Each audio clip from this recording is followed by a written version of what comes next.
Hey y'all, welcome back to another video. My name's Emma in case you didn't know me. Today is New Comic Book Day. We have so many polls today. I think we have a total of 7 polls, which is crazy compared to what I got last week, which was 0. But lots of DC pickups, 1 IDW pickup. I think for 2026, one of my goals needs to be to like start branching out more from than just reading DC stuff, because I literally obviously only read DC things. I'm gonna go over my list really quick. I have Absolute Green Lantern issue number 10. That is definitely my most anticipated. I know everyone dogs on Absolute Green Lantern, but I think it's a really fun series. I love the concept he's doing with like the Green Lanterns, and I love Joe. And Joe has been getting more of the spotlight in these latest issues. And then we have Absolute Superman issue 15, a new arc, new story arc, thank God. Ra's al Ghul in this last story arc with, or like the last everything for Absolute Superman, they were dragging it so much, and I'm so glad he's finally free from that arc and we're gonna get something else, because I was getting too sick of it. I was getting so sick of it. We have Batgirl issue 15. I'm not really enjoying this arc either, but I saw somewhere online that she's returning to Gotham. Oh my god, I can't speak. She's returning to Gotham soon, and I feel like that's gonna be so fun if she finally returns to Gotham. I can't wait to see her with the Bat fam and everything. Then we have Batman issue 5. I think, yeah, this is the one where he's going on a date with the Doctor, and we're just gonna see what's happening with this new Minotaur villain. I've been enjoying this series a lot. I can't wait for more of it. Then we have Cheetah and Cheshire Rob the Justice League issue 6. This is the last issue for that series, and I'm sad to see it going, but it's such a fun mini. I've been loving this series so much. Greg Rucka can never do any wrong in my eyes. I love Greg Rucka so much. He also has a new Batwoman series coming out soon, and I cannot wait for that. It's coming out this year, actually, in March. Then we have DCKO Night Fight issue 3. We've seen Jason Todd in the future. We've seen Dick Grayson in the future. We are now going to see, I think, Damian and Tim Drake in this issue, so super excited to see them. It's a good little alternative to Batman not being in DCKO. I really enjoy it, and I'm actually liking it more than the like actual DCKO tournament happening right now. And then finally, my one IDW poll, Shredder issue 4. This is by Dan Watters. I only got it because it was by Dan Watters, and I'm so glad. He is such a phenomenal writer, and it's a Teenage Mutant Ninja Turtles villain, and I don't really read a lot of the Teenage Mutant Ninja Turtles, but it's pretty interesting, and I'm enjoying it so far. That is a lot of polls. I cannot wait to read Absolute Green Lantern, obviously. And I'm actually excited for Superman 2, because I have high hopes for it now that we're switching the villains, and yeah, it's just gonna be super good. Other superhero-related things, I did see Batman Begins Again in theaters. They did a re-release with Regal, and they've been doing it with like a lot of movies. They're doing it with The Hobbit next week, which I think we're gonna go see The Hobbit too, but like, it was so fun. It was such a fun movie. I love that trilogy so much. I've never seen, I think I saw only the last one in theaters because I was too young for the other ones, but honestly, Dark Knight Rises is kind of I don't know. I'm almost done with that one. I'm rewatching the entire thing. Dark Knight is obviously like everyone's favorite, but like, I don't know. I just love the Dark Knight Rises so much for some reason. That's it. I just rewatched the Christopher Nolan movies, and they are so good. And it makes me sad that like those movies did so well, but like everything else for like DC in that era, and like where was it? Like why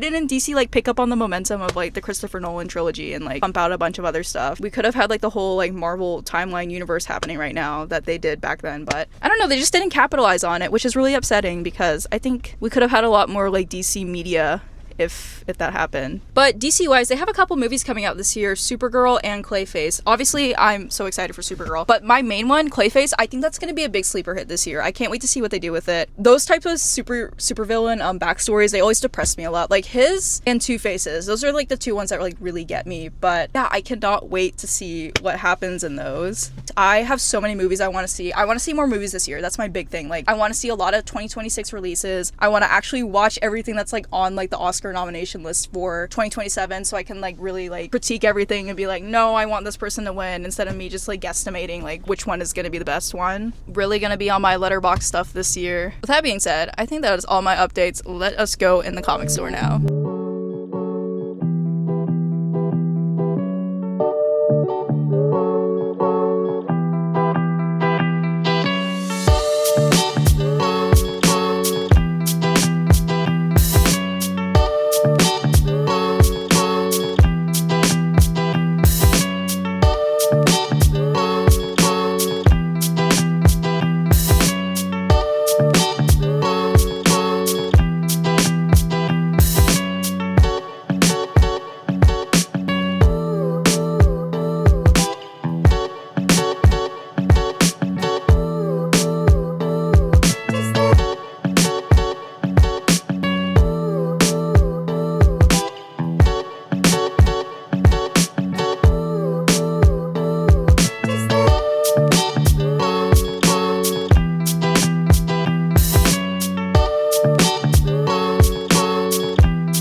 Okay, so I got all of my comics, but I am gonna go check the library to see if they have the 3rd volume of the Nightwing Rebirth run. I know I haven't been enjoying it, but like, I gotta see it through.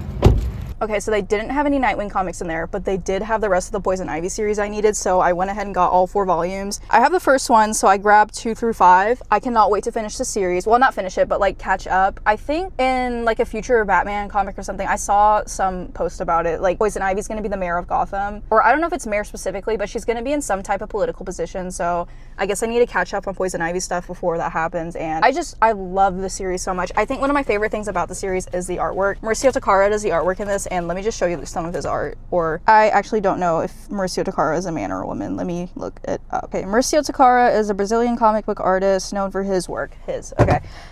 So yeah, let me show you some of the artwork inside. Like I just love the way it looks. I don't know how to explain like the penciling that he does. It just flows. Like everything just flows so well. And I think it's also the coloring by RF Prianto. I think that's who does his coloring too. Let me see. Yes, RF Prianto does his coloring. It just, doesn't it look amazing? And it kind of just looks like it's just like a trippy dream. And also look how hot the both of them are. Like it's just so, it's so wonderful. It's such a good book. But yeah, I have 4 volumes of that to read now. I have to finish this all before school starts, guys. School starts on the 20th for me, so I am like really locked in on my reading right now. And I do like reading a lot at the moment because it's like helping me escape the fact that like I graduate this year, so it's a good distraction to have. But let me show you guys the new stuff I did buy. I'll start off with the one trade I bought. I bought Batwoman by J.H. Williams III. This is volume 2 of the New 52 series. I now have the first 4 volumes. I started reading the first volume, then I was getting mad that I was not gonna have like all of them in order, so now I have the first 4 and I can just like binge read them, and I'm super excited. I only paid $11 for this though, so I feel like it was a deal because it was 20% off. Oh my gosh, I am so excited. Guys, I love Batwoman so much. Like I never thought I would like her character that much, but I love her and she's so cool. I don't even think you could see that on the camera. I think the exposure needs to be turned up, but let me find a brighter page. Yeah, I'm super excited to read this. And then for all the new single issues I bought, I got everything that I wanted and one more, so I'll show the one more thing that I had no clue was coming out today. This is Absolute Batman Arc M. This is by Scott Snyder. It's a little special for the Absolute Batman series. I didn't even know what this is about. Like, I didn't know what was happening. The artwork looks really cool inside though. It is about the writings of Amadeus Arkham. I guess, yeah, he birthed Arkham Asylum, so we're gonna see what's the deal with this. Here's some of the artwork inside. I'm trying to find the artist page. They usually do like big title pages for the Absolute series, and I don't think they did one for this one. Let me see.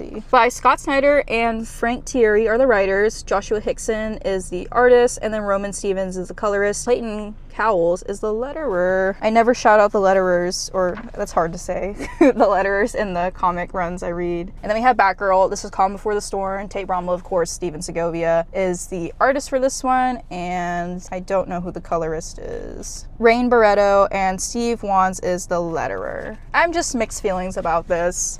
I obviously enjoy anything that like Cassandra Cain is in, but this arc has been dragging a bit for me, but it's okay. We can't all have banger after banger after banger. We have to have a break sometimes. And then we have Batman issue 5. This is Matt Fraction. Jorge Jimenez is the artist, and then Tomei Mori is the colorist. Here is the cover for that one, and let me see who that letterer is too. Clayton Cowles and Jorge Jimenez are the letterers. There's that title page, and then of course I will show some of Jorge's beautiful, beautiful, beautiful artwork. It is so amazing. I love it so much. So excited to see a new villain in a Batman story. I think the Minotaur is really cool. I saw some people think he was lame, but I was like, I think he looks cool. And then we have Night Fight issue 3. This is Joshua Williamson, Dan Mora, and I don't know who the colorist is for this one. Oh my gosh, no, I just flipped right to the spoiler. Dang it. Okay, well, I was already spoiled on it anyways. This is Triona Farrell is the colorist, and then Tom Napolitano is the letterer. There's the title page. Here is some of the art on the inside. I won't spoil it for you guys, what I just saw at the end, but you've probably seen it all over like the internet. It involves a certain bat son.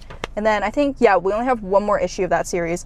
Oh my God, I forgot to pick up something. I forgot Cheetah in Cheshire. I need to check my phone and see if wait, this is the second time. I forgot it last time too. I don't know why I keep forgetting to pick it up. I need to like go through, I cannot remember if I saw it in the store or not. No, I didn't see it in the store. I didn't want to go to another comic book store. I can't, I need a pull box. That's like my final straw. I need to go get a pull box. I guess we're driving to another comic store. I didn't eat breakfast this morning. That's why I'm mad about that. I was just ready to go home and go eat something. Okay, Absolute Green Lantern issue number 10. This is Al Ewing, Sid Kotian, and I don't know the colors for this one either. You need to be very careful not to spoil myself. Okay, Pressy does the colors and Lucas Gattoni does the lettering. Here is some of the artwork on the inside. Looks phenomenal. Cannot wait to read this. Then we have Absolute Superman, new story starts here. Jason Aaron, and I think Juan Ferreira does the coloring and the art. Yes, yeah, Juan Ferreira, I think that's how you say his last name, is artist and colorist, and then Becca Carey is the letterer. I am super excited. Look at this opening. Oh my gosh, it looks beautiful. Oh, I'm so excited for it. And then finally, we have Shredder issue 4, Dan Waters, Michelle Bandini, Scott Hanna, and Mark Lesko. Look how they have everyone on the title page right there. Here is some of the artwork inside of that. I don't know how long the Shredder series is going to be now that I'm thinking about it. I wonder if it's like a mini or if it's actually like a really long ongoing series or not. Okay, look at the Dyke Ruin cover. I love his artwork so much. I need to have more of his covers. I only have one and it's his Electra cover. I guess we're going to another comic store now, guys. Just need to get a pull box and suck it up. But nope, we're going to another comic store now. And we're not checking before if they have it either. That'll ruin the fun.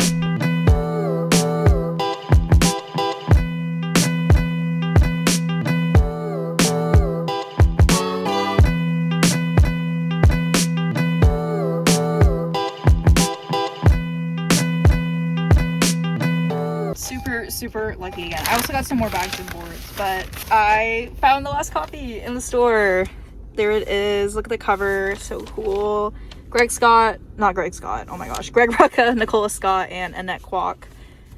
There is the inside look of it. I'm so excited to see how this ends, and this cover looks so cool too. Again, I really hope they do more little heist miniseries like this because this was really fun, and I love seeing new characters I don't really read about. And look at that. There's Blue Beetle right there. And of course, oh look, Donna and Wonder Woman on the same cover. Starfire. Like, look how packed this cover is of people. Nightwing, Batman, Star Sapphire. I need to read more Justice League stuff too because I really do love the Justice League. Oh, even look, Zatanna back there. It's like a Where's Waldo thing. Wallace. Is that Wally's new suit or Barry's new suit? I don't keep up with the Flash. Mr. Terrific too. Ted. Okay, so as usual, my camera is dead, so we're finishing it out on my phone, but finished Batman Under the Red Hood. This was such a cool story to read. I really enjoyed it. It's by Judd Winnick, and the main artist with Judd Winnick is Doug Mankey. But my Comicgeeks review is like lower than like I thought it was going to be because I really disliked the last story in this, Red Hood, The Lost Days. I just didn't find it really compelling, and then you throw in that weird Talia and Jason Todd like relationship in there, and I was just like, no. So I deducted 2 stars for that, but if this was just the first part of the story with only like the Under the Red Hood stuff and not Red Hood The Lost Days, it would be like a 4.5 out of 5. Like that's how much I love the first part of this, or like 4 out of 5. It was so good. So the main parts I really liked were Under the Red Hood, Family Reunion, Show Me Yesterday for I Can't Find Today, Franchise, and All They Do Is Watch Us Kill. I thought it was so incredible. And I see why people have latched on to Jason Todd so much and why they're like so keen on defending him after reading the story, because what he offers to the narrative is so cool here. But I just feel like they've lost their recipes. They lost their recipes. They don't know how to make Jason Todd like this anymore. And he's just suffering from all this bad writing, and they just need to go back to what he is here. But I'm not gonna lie, in this story, I would kind of be okay if it ended with Jason Todd dying again, because I think that would be the perfect way to like haunt Batman forever and like his revenge on him. Because I mean, like, Batman is torn up in this story about Jason. Like, Jason is his son, and his son has come back to life and is just like everything that like Batman has nightmares of becoming. And I just think that's such a cool dynamic to have. And if they have Jason Todd in these stories now, they need to bring that back. But that's a big ramble about what I want for the future of him. But even like the opening parts of this, the introduction, I love the introduction that Judd Winnick wrote, even though I have beef with him for that Talia stuff. He read Hush by Jeff Loeb, and like the part where, what's his name, Clayface is like impersonating Jason Todd. He was like, wait, what if Jason Todd actually came back? And I had no clue that this was such like a recent story, Jason Todd coming back. I don't know why I thought it was older, and also I thought Hush was like younger than the Under the Red Hood story, if that makes any sense. It says Hush was from 2003. I just thought it was a recent story. And my opinions on the Hush story, I think it's just okay. It's because I read The Long Halloween and Dark Victory by Jeff Loeb, and I'm like, those are like the pinnacle Batman stories and like some of my favorite Batman stories. And I'm just like, I was kind of overhyping Hush because I was like, oh, it's gonna be just like that. I'm gonna be like amazed, and it was okay. And plus, I just really like it whenever Jeff Loeb is writing with Tim Sale. And yes, I do think Hush 2 being so bad is karma for all the stuff Jeff Loeb said about Asian people. It always comes back to you. Okay, but Doug Mankey's art throughout the story, I loved it. I thought it was perfect for the style of Jason Todd. I love Jason Todd's design in this. It's so simple, yet so good. And I just think they need to go back to this original design. I love the fact that he's covering his entire head with the helmet too. I think it differentiates him from the Bat family. Even the way that he dresses. Like right now he looks like a Robin variant. Right here he looks different, and I really like that. And I feel like a lot of the writers or artists like don't like the helmet because they think it makes him expressionless, but I found myself like seeing a lot of expression in his face with the helmet, even though there are not those god-awful lips on there. Like you don't need all of that. And I think Doug Mankey did like a really good job of conveying him, like looking dark and mysterious, making him look scared, making him look so many different emotions with the helmet on, and I just thought that was super cool. But as I said, the first part that I thought was like a 4.5 out of 5. The writing in it was so good. I just love how antagonizing Jason Todd is to Batman throughout the story and how Batman is just like spiraling out so bad. I also love the involvement of Nightwing in this and how Nightwing is such an anchor to him. And it really shows throughout this entire story that like Batman like needs a partner so bad. Like he can never ever be alone, and I just love whenever stories really play on that because he is just so ruined when he is by himself. Whenever he sees the failure of what happened to Jason Todd, like he just can't live with himself. And the little flashbacks that they have with little Jason Todd as Robin, I need to find it. What do they call him? Jabin. In the meantime, while I'm looking for this, look at this panel I found in here. I had no clue that this was from this run, like the "Oh no, I've been bamboozled." I thought that was so funny. Oh, here it is. Whenever it's like flashback to Jason Todd stealing the tires off the car and like Batman being so youthful and happy, and he just ate Jason up as Robin. Like he loved him as Robin so much, and it just made me so sad. Like the smile whenever Robin gets this criminal, I just like, he loved Jason so much, which just made this story so heartbreaking. So yeah, I just love seeing Jason trying to take over Gotham, trying to take over the drug trade and all those different types of criminal organizations, and seeing his way of dealing with it, which there was obviously problems with that. And then him confronting Batman and being like, I crossed the line, why can't you cross the line? And Batman just seeing what Jason's doing, and he's like, you're literally like showing me every single reason why I can't. But it's just paining him so much because he knows how easy it would be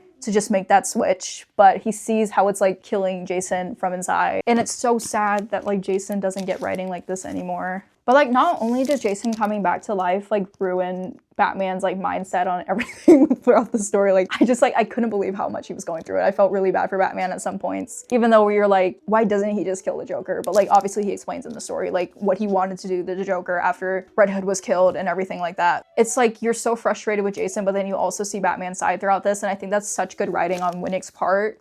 And I just love the storyline of Bruce going around to all of his friends that have like died and come back to life, because he's just like in such denial that this can happen. He doesn't really believe in like mystical stuff. Like everything is based in science and it can't go into that realm of things. And if Jason is coming back to life, if that does happen, like how can you flip the switch on that? Like everything mystical, magical. I was just thinking that Benson Boone song. Ew. But like everything in that realm like could be real, and like Batman's like, that cannot happen. Like I'm so rooted in like absolutes and science and things that I can see, feel, hear, all that kind of stuff. Like what do you mean like people can just like come back from the dead? What do you mean there can be a land after death and stuff like that? Which I thought was such good writing. And yeah, I don't know, I still kind of think Jason Todd should be dead though.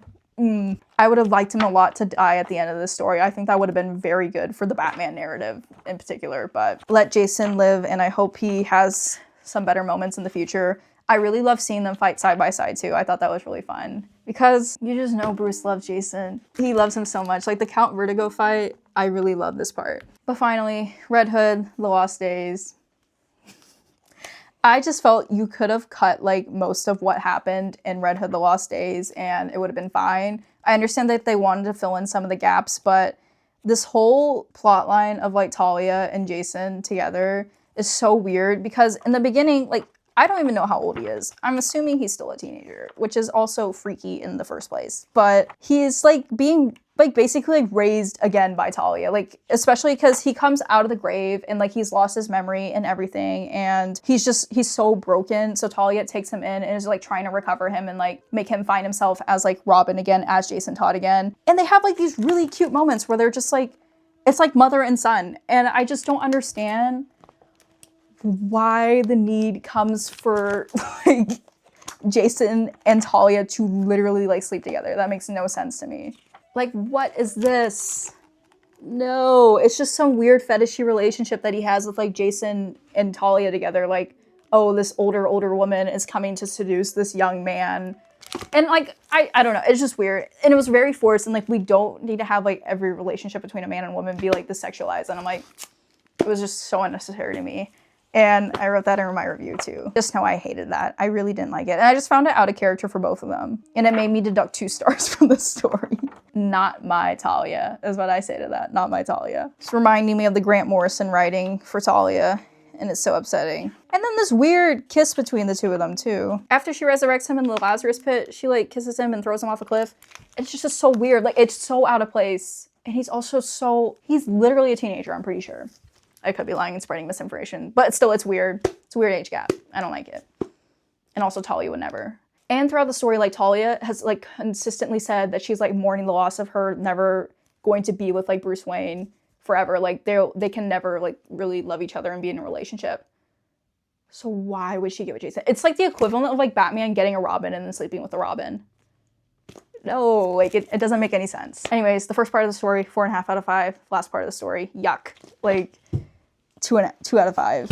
I was just so upset about that. But it was a really good story. I really recommend reading like the Under the Red Hood part. Red Hood, The Lost Days, read at your own discretion. Anyways, I really enjoyed Under the Red Hood. I wish I had bought the CD at McKay's the other day because I don't think it's on streaming anywhere. If it might be on YouTube. If it is, I'm probably gonna watch it tonight after I watch Tron Ares. It is on Disney Plus. I know everyone hates it, but I'm excited to hear that soundtrack. Anyways, thank y'all for watching. First new comic book day of the year. Many more to come. I will see y'all in the next one. Like, comment, share, do whatever your heart desires. I already said I will see you in the next one, but I will. Peace out.